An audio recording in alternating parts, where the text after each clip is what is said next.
Daniel Carter was alone in the black emptiness of space when his scanner picked up the signal. It was weak, barely a whisper against the background noise of the universe. Most haulers would have ignored it. Signals like that usually meant trouble, and trouble was bad for business. But Daniel was not like most haulers. He turned his ship, the Drifter's Hope, toward the signal. The old freight vessel groaned as it changed course. She was not a pretty ship. Her hull was scratched and dented from years of hard work. Her engines made sounds that no engine should make. But she was his home, and she had never let him down. Lavra Bennett looked up from her console. She was his co-pilot and his oldest friend. They had been flying together for almost 8 years now. "What are you doing?" she asked. "There's a signal," Daniel said. "Distress beacon. Faint." Lavra frowned. "We're already behind schedule. The Khazari run doesn't pay us to chase ghosts."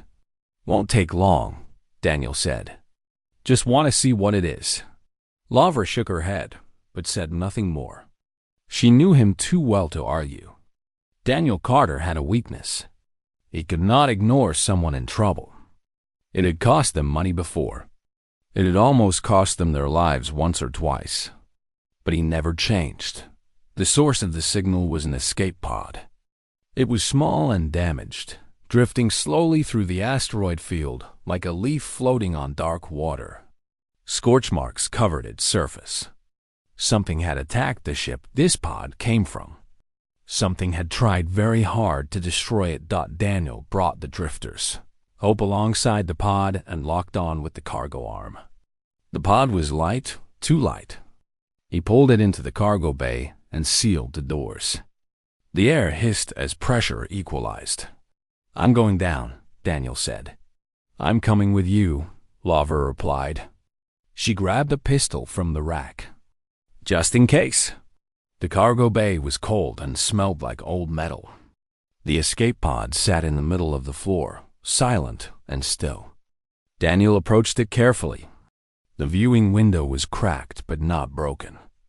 He wiped away the frost with his sleeve and looked inside. His heart stopped. There was a child inside the pod. A small, thin body curled up in the corner. Pale lavender skin. 4 eyes, all closed. Delicate fingers wrapped around bony knees. She was not human. Daniel recognized the species immediately. Everyone in the galaxy knew what they looked like. Vel, single quotes, carry. Lara saw her too. She raised her pistol. "Daniel, step back. She's just a kid," Daniel said. "She's Velkari," Lavra replied. "They're killers. All of them. Even the children." Daniel had heard the stories. Everyone had. The Velkari were hunters, assassins. They had been at war with half the galaxy at one point or another. Their warriors were feared across 100 star systems. Their assassins were legends, ghosts who could kill anyone, anywhere, for the right price. But this was not a warrior. This was not an assassin. This was a child who was so thin that Daniel could count her ribs through her skin. She was starving. Dying, probably. "Open it," Daniel said. "Daniel, open it, Lavra, please." Laura's jaw tightened, but she lowered her pistol and went to the control panel. She entered the override code, and the pod hissed open. The smell hit Daniel first. Stale air. Dried blood. Fear. He moved closer and knelt down beside the child. She did not move. For a terrible moment, he thought she was already dead. Then her eyes opened. All 4 of them, pale gold and filled with terror.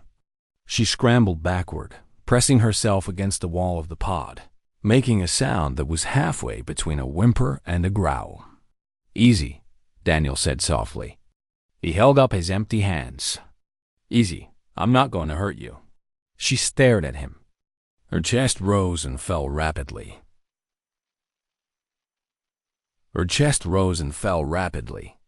She was breathing too fast.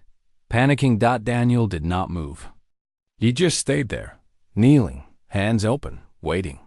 He had been a combat medic before he became a hauler. He had seen fear like this before. He knew that the worst thing he could do was rush dot meds past. Slowly, the child's breathing slowed. Her eyes stayed fixed on Daniel's face. She was studying him, trying to decide if he was a threat. "My name is Daniel," he said. "This is my ship. You're safe here." The child said nothing. She probably did not understand his words. But maybe she understood his tone. Maybe she could hear that he meant her no harm. Daniel reached into his pocket and pulled out a ration bar. It was meant for humans, but it was food. He broke off a piece and held it out to her. The child looked at the food, then at Daniel, then at the food again. She moved so fast that Daniel barely saw it. One moment the food was in his hand. The next moment it was in her mouth. She chewed desperately, swallowing before she had even finished chewing, like she was afraid the food would disappear. Daniel's heart broke a little. He gave her the rest of the bar. Then another one. Then a third. She ate everything he offered, her eyes never leaving his face. When there was no more food, she looked at his empty hands, and for the first time, her expression changed. The fear was still there, but there was something else now. Something like hope. "Come on," Daniel said. He stood up slowly and offered his hand. "Let's get you somewhere warm." The child looked at his hand. She did not take it. But when Daniel walked toward the cargo bay door, she followed him. She stayed 3 steps behind, ready to run, but she followed. Laura watched them pass. Her face was hard. "This is a mistake," she said quietly. "Maybe," Daniel replied. "But I'm not leaving a starving kid to die in space. I don't care what species she is." He took the child to the small medical bay. He gave her water and more food. He found a blanket and wrapped it around her thin shoulders. She watched everything he did with those 4 golden eyes, silent and watchful. "Can you tell me your name?" Daniel asked. She did not answer. Maybe she did not understand. Maybe she did not trust him enough yet. Either way, she stayed silent. "I'm going to call you Kira," Daniel said. "Is that okay, Kira?" The child tilted her head. A small sound escaped her lips. It might have been an attempt to repeat the name. It might have been nothing at all, but she did not run. She did not attack.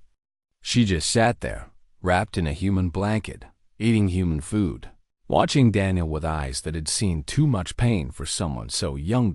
Daniel did not know who had hurt this child. He did not know why she'd been abandoned in space.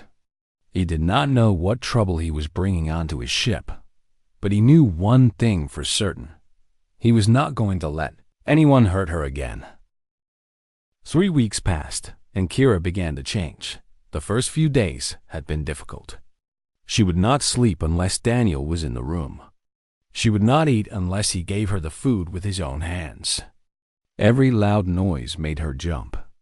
Every sudden movement sent her running to hide in the corner of the medical bay. But slowly, day by day, she started to trust them. Daniel learned that Valkyrie children were not so different from human children. They needed food and warmth and safety. They needed someone to care about them. They needed to know that they were not alone. Kira followed Daniel everywhere he went. When he worked on the engine, she sat nearby and watched. When he ate his meals, she sat across from him and copied the way he used his fork. When he spoke to Laura on the bridge, Kira would stand in the doorway, listening to the sounds of human speech, like she was trying to memorize every word. She started talking in the 2nd week. Just small words at first. Yes, no, food, Daniel. She said his name wrong, pronouncing it as Daniel, with a strange accent that made Laura smile despite herself. "She's smart," Laura admitted one evening. "Learning fast." Daniel nodded. He was teaching Kira to read using an old children's book he had found in the ship's storage. It was meant for human children, full of simple words and colorful pictures. Kira loved it. She would point at each picture and look at Daniel, waiting for him to tell her what it was. "Dog," Daniel would say, pointing at the animal. "Dog," Kira would repeat, her 4 eyes bright with concentration. "Good job," Daniel would say, and Kira would make a sound that was almost like laughter. Lavra warmed to the girl despite her earlier fears. She taught Kira simple games using cards and dice. She showed her how to braid rope, a skill that haulers needed for cargo work. Kira's small fingers were clumsy at first, but she practiced every day until she could make braids as good as Laura's. One night, Daniel played music on the ship's old speaker system. It was Earth music, songs from a planet he had never seen but still called home. Soft melodies filled the cargo bay where Kira liked to play. Kira stopped what she was doing. Her head tilted. Her 4 eyes went wide. "What is this?" she asked in her broken speech. "Music," Daniel said. "It's called a lullaby. People sing it to children to help them sleep." Kira listened. The song was gentle and slow, full of warmth and comfort. When it ended, she looked at Daniel with an expression he had never seen on her face before. She was smiling. It was a small smile, barely there, but it was real. Daniel felt something shift in his chest. In that moment, he knew that he would do anything to protect this child. Anything at all, Doc, but the universe does not let good things last forever. The problem started at Port Callaway. It was a trading station at the edge of human space, a place where Daniel had done business many times before. He needed supplies and fuel. Simple things, routine. But when the Drifter's Hope approached the station, something strange happened. The docking authority took a long time to respond to his request.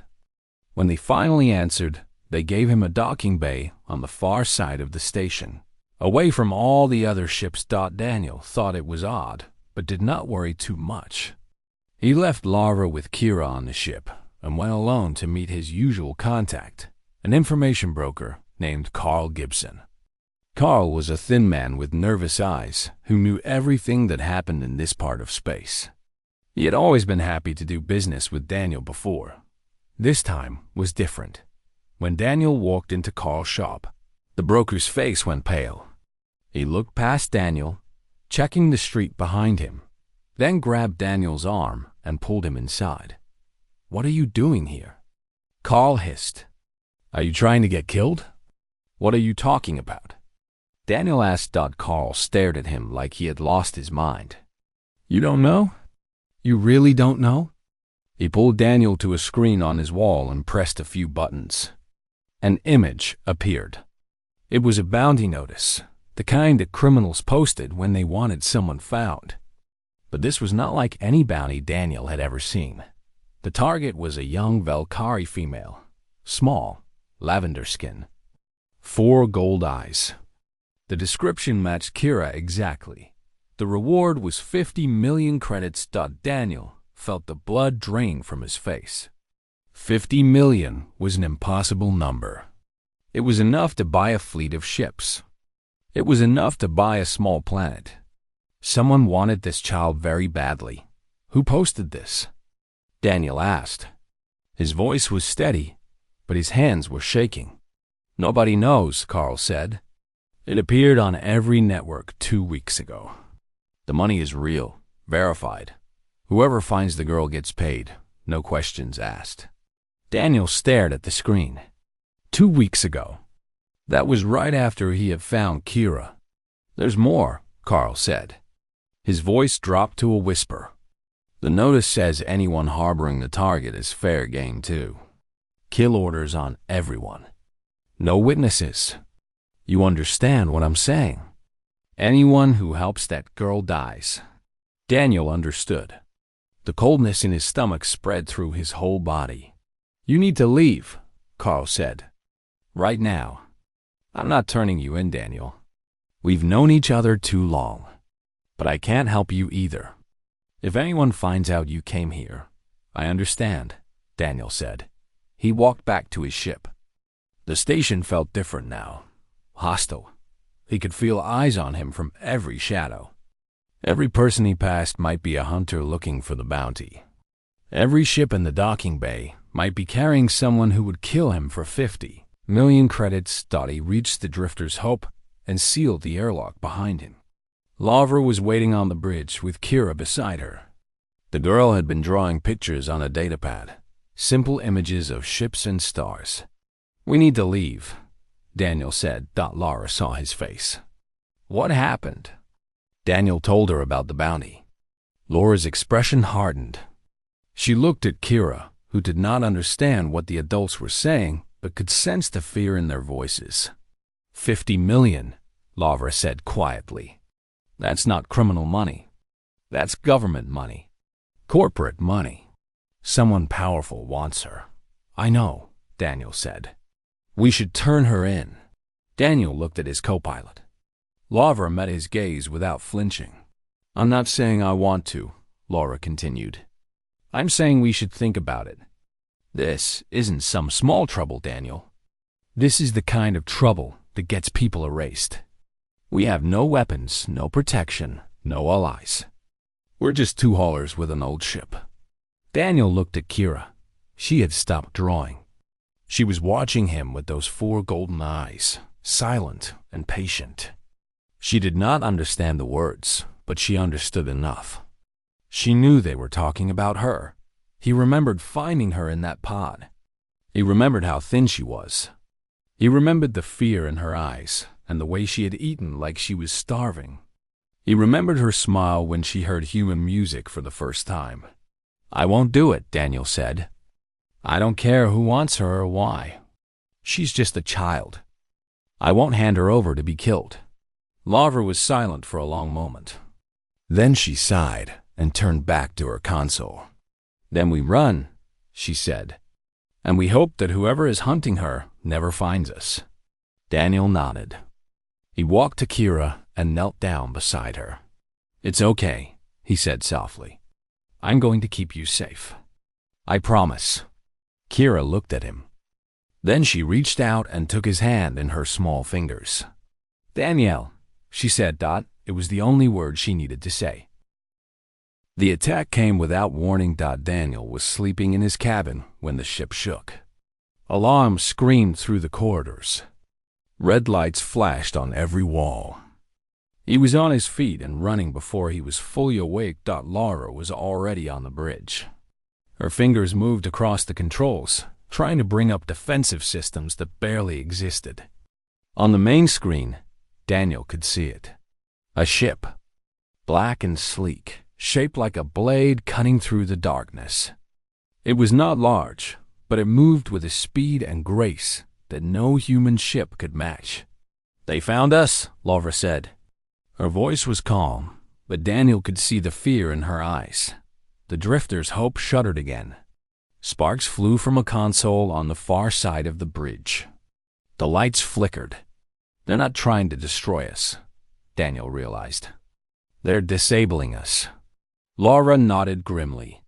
"They want us alive. They want her." Daniel's mind raced. Kira. He had left her in the small room next to his cabin. She would be terrified. She would be alone. "Keep them busy," Daniel said. He turned and ran. The ship rocked again as he moved through the corridors. More sparks. More alarms. The enemy was surgical, precise. They were taking apart the Drifter's Hope piece by piece without destroying it completely. They wanted to board. Daniel reached Kira's room. She was huddled in the corner, her 4 eyes wide with terror. When she saw him, she made a small sound and reached for him. "It's okay," Daniel said. He picked her up. She was still so light, even after weeks of feeding her. "I need you to hide. Can you do that for me? Can you be very quiet?" Kira nodded. She understood the word hide. She understood the word quiet. Daniel had taught her those words during games they played together. He never thought he would need them like this. He carried her to the cargo bay. In the floor, hidden under a metal plate, was a smuggler's compartment. Every hauler had one. It was small and dark, but it was invisible to most scanners. "Stay here," Daniel said. He lowered Kira into the compartment. "No matter what you hear, do not come out. Do not make a sound. I will come back for you. I promise." Kira's small hand grabbed his sleeve. "Daniel," she whispered. Her voice was shaking. "I promise," he said again. Then he closed the compartment and replaced the metal plate. The airlock exploded 5 minutes later. Daniel heard it from the bridge where he had returned to stand with Laura, a deep boom that echoed through the ship. Then silence. Then footsteps. Slow, steady footsteps. Getting closer. Daniel had a pistol in his hand. Laura had one too. They stood together, facing the door, waiting. Daniel knew it would not matter. Whoever was coming, a pistol would not stop them. But he was not going to die without fighting. The door slid open. She stepped through like a shadow taking form. Tall, graceful, lavender skin that was darker than Kira's, the color of storm clouds. 4 eyes that held no emotion, no warmth, nothing at all except cold calculation. She wore no armor. She carried no visible weapons. But Daniel knew with absolute certainty that she could kill both of them before they even pulled their triggers. Valkyrie. An adult Valkyrie. Not a starving child, but a predator in her prime. "Where is the child?" she asked. Her voice was smooth and soft, almost gentle. She spoke perfect human speech, without accent, without hesitation. That made her more terrifying. Not less. Daniel raised his pistol. His hand was steady, even though his heart was racing. "There's no child here." The Valkyrie looked at him. Her 4 eyes studied his face like she was reading a book. Then she moved. Daniel did not see her cross the room. One moment she was at the door. The next moment she was in front of him. Her hand came up and struck his chest, a single blow that sent him flying backward into the wall. He heard something crack. Pain exploded through his ribs.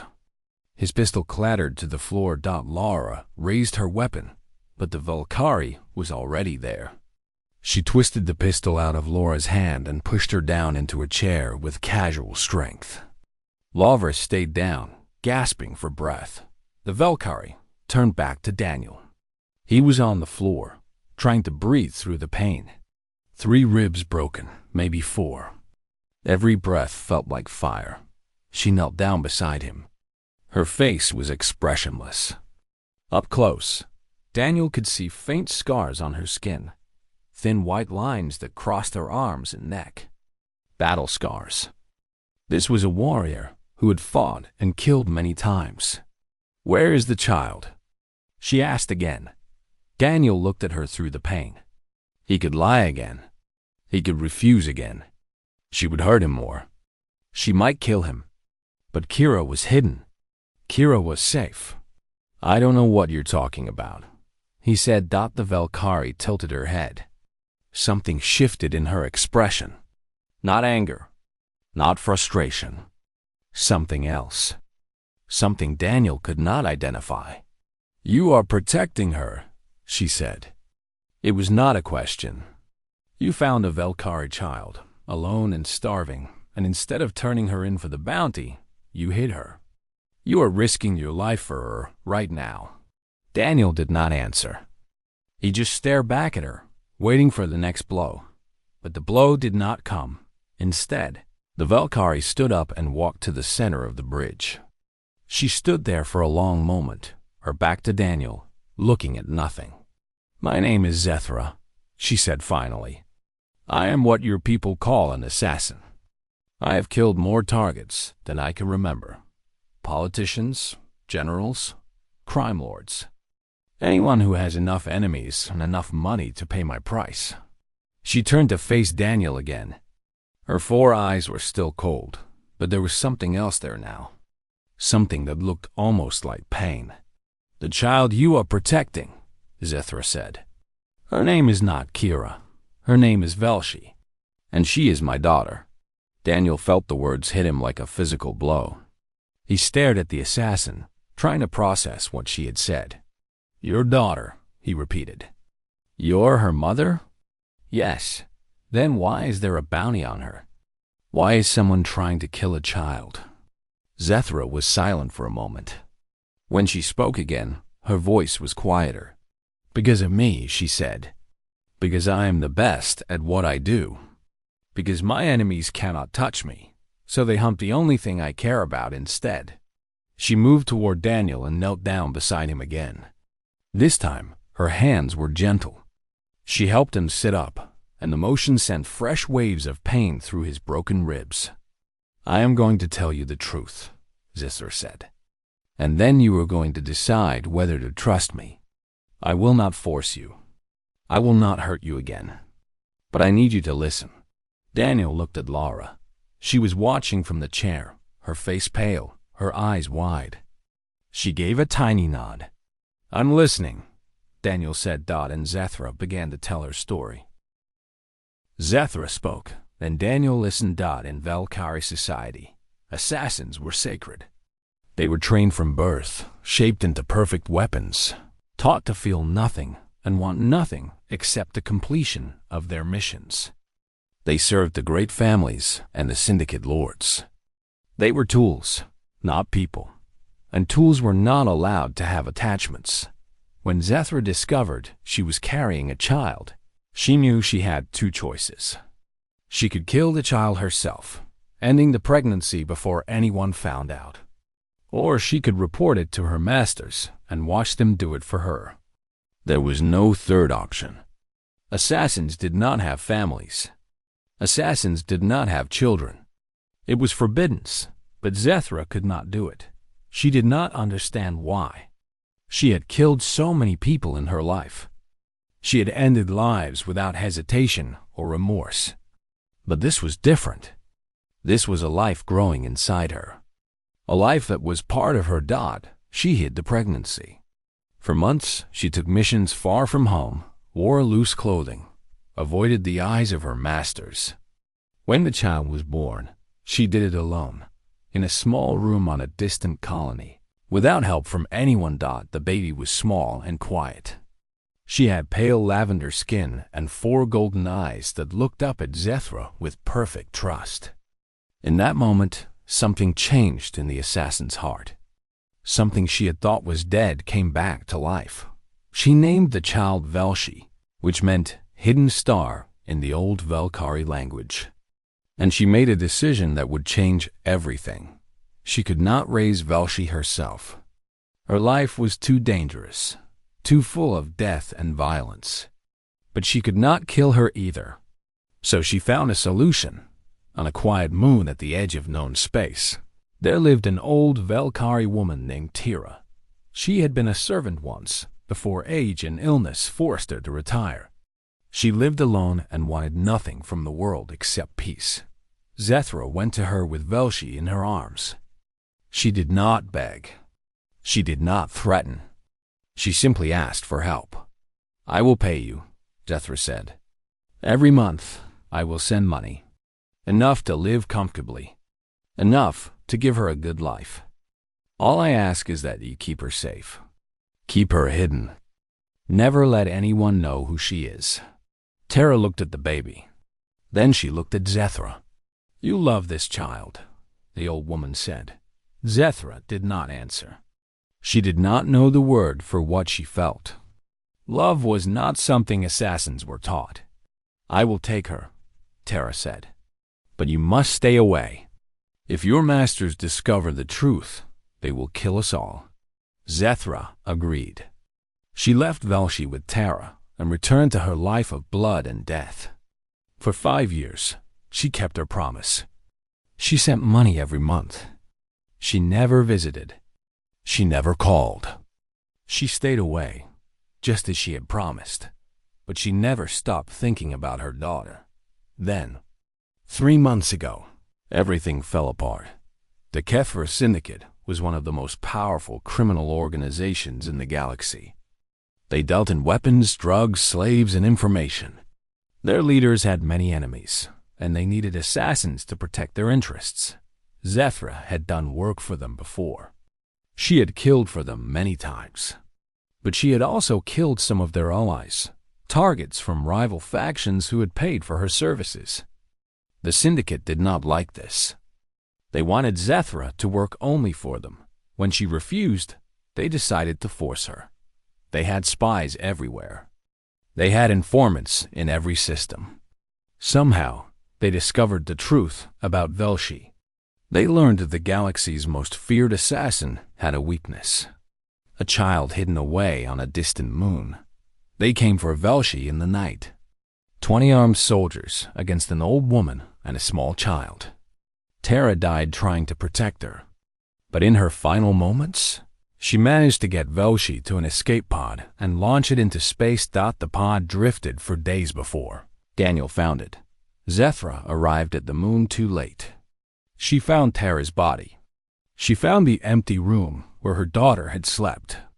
She found the records that showed an escape pod had been launched. She began hunting immediately. The bounty was her idea. She could not search the entire galaxy herself. But if she offered enough money, someone would find Velshi and report her location. The trick was to reach her daughter before the Syndicate did. "I have been following the signals," Zethra said. "Every time someone claimed to have information about the bounty, I investigated. Most were false. But 3 days ago, I received a report from Port Callaway. A human hauler had been asking questions about a Valkyrie child." She looked at Daniel. "I came as fast as I could. I was afraid the Syndicate would reach you first." Daniel processed everything she had said. His ribs still ached. His head was still spinning. But one question stood out above all others. "How do I know you're telling the truth?" he asked. "How do I know you're not just another hunter trying to take her?" Zethra met his eyes. Her 4 pupils were still steady. "If I wanted to take her by force, I would have searched your ship already.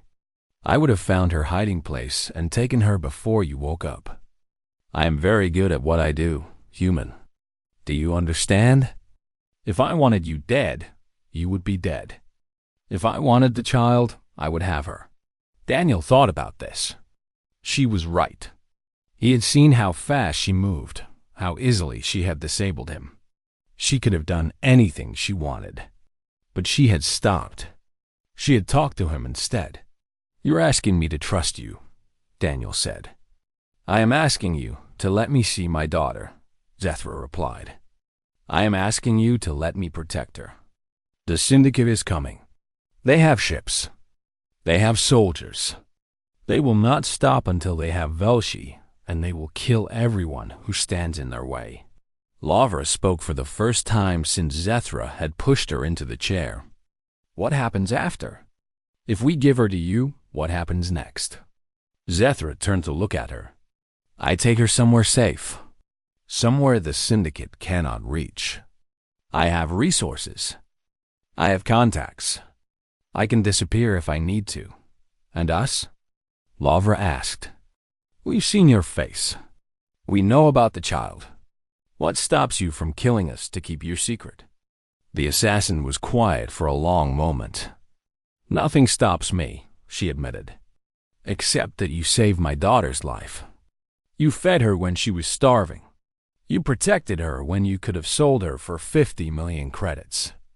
That means something, even to someone like me." She looked at Daniel again. "I do not ask you to trust me because I have earned it. I ask you to trust me because you have no other choice. The Syndicate will come. When they do, this ship will burn, and everyone on it will die. Unless we work together." Daniel closed his eyes. His ribs screamed in pain. His mind was full of doubts and fears. But underneath all of that, there was something else. A quiet voice that told him Zethra was telling the truth. A mother's desperation. A mother's love. He recognized it because he had seen it in Kira's eyes every time she looked at him. No, not Kira. Velshi. He opened his eyes. "She's in the smuggler's compartment," he said. Under the cargo bay floor. Zethra stood immediately. She moved toward the door, then stopped and looked back at Daniel. "Thank you," she said. It was the last thing Daniel expected to hear from an assassin. He watched her go, and he wondered if he had just made the best decision of his life or the worst mistake. He would find out soon enough. The reunion was quiet. Daniel watched from the doorway of the cargo bay as Zethra lifted the metal plate and looked down into the smuggler's compartment. The child inside did not scream or run. She just looked up at the face above her with those 4 golden eyes. For a long moment, mother and daughter stared at each other. Then Velshi reached up with both hands, and Zethra lifted her out of the compartment and held her close. The assassin's eyes closed. Her body, which had been so still and controlled, began to tremble. She held her daughter like she was afraid to let go. Like she was afraid this moment was a dream that would fade away. Velshi made a small sound. She buried her face in her mother's shoulder, and for the first time since Daniel had found her, the child cried. Not from fear or hunger or pain, but from relief. From being found. From being held by someone who loved her. Daniel turned away. This was not a moment meant for him to see. Lara was waiting on the bridge. She had been monitoring the scanners while Daniel talked with Zethra. Her face was grim. 4 ships, she said. Coming in fast. They'll be here in 6 hours. Syndicate? Lara nodded. Heavy cruisers, armed. We can't outrun them, Daniel. The Drifter's hope is too slow. Daniel sat down in his chair. His ribs hurt with every breath. His mind was racing, trying to find a solution that did not exist. They were 2 humans, 1 alien assassin, and 1 small child against 4 warships. The math was simple. They would lose, unless... Where are we? Daniel asked. Lara checked the navigation system. 3 hours from Outpost Sentinel. Human space. Commander Nathan Price runs it. Outpost Sentinel. Daniel knew the place. It was a military station, small but well defended. Commander Price was a good man, someone Daniel had met a few times during cargo runs. He was strict but fair. He believed in protecting the innocent. Set a course, Daniel said. Daniel, they won't help us. We're harboring a Valkyrie. 2 of them now. The military doesn't get involved in alien affairs. Set the course anyway. Lara stared at him. Then she shook her head and entered the coordinates. The Drifter's hope turned toward human space, its damaged engines pushing as hard as they could. Zethra entered the bridge a few minutes later. Velshi was with her, holding her mother's hand. When the child saw Daniel, she pulled away from Zethra and ran to him. Daniel, she said. She climbed into his lap without hesitation. It hurt his ribs, but he did not push her away. Zethra watched this with an expression Daniel could not read. Jealousy, maybe. Or gratitude. Or both. The Syndicate is coming, Daniel said. I know, Zethra replied. I felt their approach before your scanners detected them. They sent 4 ships because they know I am here. They will not take any chances. Can you fight them? I can kill many of them, Zethra said. But not all. Not enough. And when they board this ship, they will kill everyone. They cannot allow witnesses. Velshi did not understand the words, but she understood the tone. She pressed closer to Daniel, seeking comfort. Daniel made a decision. I'm going to send a message, he said, to everyone who can hear it. I'm going to tell them everything. Your story. Velshi's story. The Syndicate's crimes. And then I'm going to ask for help. Lara turned in her chair. Nobody will come, Daniel. Nobody cares about 1 alien child. Maybe, Daniel said. But I'm not going to let her die without trying. I'm not going to let any of us die without letting the galaxy know the truth. He reached for the communication controls. His hands were shaking, but his voice was steady when he spoke. This is Daniel Carter, captain of the freighter Drifter's Hope. I am broadcasting on all frequencies. 5 weeks ago, I found a child in an escape pod. She was starving and alone. She was Valkyrie, a species that most humans fear and hate. But she was just a child. I took her in.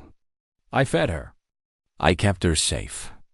Her name is Velshi, and she is being hunted by the Kethver Syndicate, a criminal organization that wants to use her as leverage against her mother.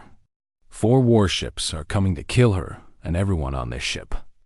We are 3 hours from Outpost Sentinel. I am begging for any human who hears this message to help us. Not for me. For a child who did nothing wrong except exist. Carter out. He ended the transmission. Silence filled the bridge. Then Zethra spoke. That was either very brave or very foolish. Probably both, Daniel admitted. They waited. The Syndicate ships got closer. 3 hours became 2 hours. 2 hours became 1. Daniel watched the scanner, hoping for a response, for any sign that someone had heard his message. Nothing came. Lavra kept her eyes on her console. Velshi fell asleep in Daniel's arms, exhausted from fear and confusion. Zethra stood by the door, still and silent, like a statue waiting to come to life. 30 minutes from Outpost Sentinel, the scanner showed the 4 Syndicate ships entering weapons range. They would be able to fire soon. The Drifter's Hope had no chance of survival. Then something happened. A new signal appeared on Laura's screen. Then another. Then another. Daniel, Laura said. Her voice was strange. Look at this. Ships. Human ships. Coming from every direction. Daniel saw patrol vessels from Outpost Sentinel. He saw mining ships from the nearby asteroid fields. He saw cargo haulers like his own, their weapons old and weak but ready to fire. He counted 12 ships. Then 20. Then more. The communication system crackled. Drifter's Hope, this is Commander Nathan Price of Outpost Sentinel. We received your message. Help is on the way. Hold your position. Daniel could not speak. His throat was too tight. The human ships formed a line between the Drifter's Hope and the approaching Syndicate cruisers. They were smaller and weaker. They were outnumbered in firepower. But they did not run. They did not hesitate. The Syndicate commander's voice came over an open channel. Angry. Threatening. Human vessels, stand aside. This is not your concern. We have business with the occupants of that freighter. Do not interfere. Commander Price's response was calm and clear. That child is under human protection now. You want her. You go through us. There was a long pause. Daniel imagined the Syndicate commander calculating the odds. Yes, they could probably win this fight. But it would cost them. Ships, soldiers, resources. All for one child who was no longer alone. This is not over, the Syndicate commander said finally. We will remember this. The 4 cruisers turned and disappeared into the darkness of space. Daniel let out a breath he did not know he had been holding. Velshi stirred in his arms. She looked up at him with sleepy eyes. Safe? She asked. Yes, Daniel said. You're safe. Zethra moved from the doorway. She stood in front of Daniel, looking down at him with an expression that was no longer cold or calculating. There was warmth there, something close to wonder. I have traveled across the galaxy, she said. I have met warriors and kings and monsters. I have never met anyone like you. Daniel shrugged. It hurt his ribs, but he did it anyway. She was hungry, he said. And she was scared. What else was I supposed to do? Zethra was silent for a moment. Then she did something Daniel never expected. She smiled. The Valkyrie had a saying. Mercy is weakness. Humans had a different saying. Mercy is strength. Watching her daughter sleep peacefully in the arms of a human who had risked everything to save her. Zethra finally understood which one was true. The drifter's hope continued toward Outpost Sentinel, escorted by a fleet of human ships. On the bridge, a tired cargo hauler held a sleeping alien child, while her assassin mother watched over them. Both thought it was not how Daniel had expected his life to go. But sometimes, he thought, the unexpected things are the best things, and he would not have changed a single moment.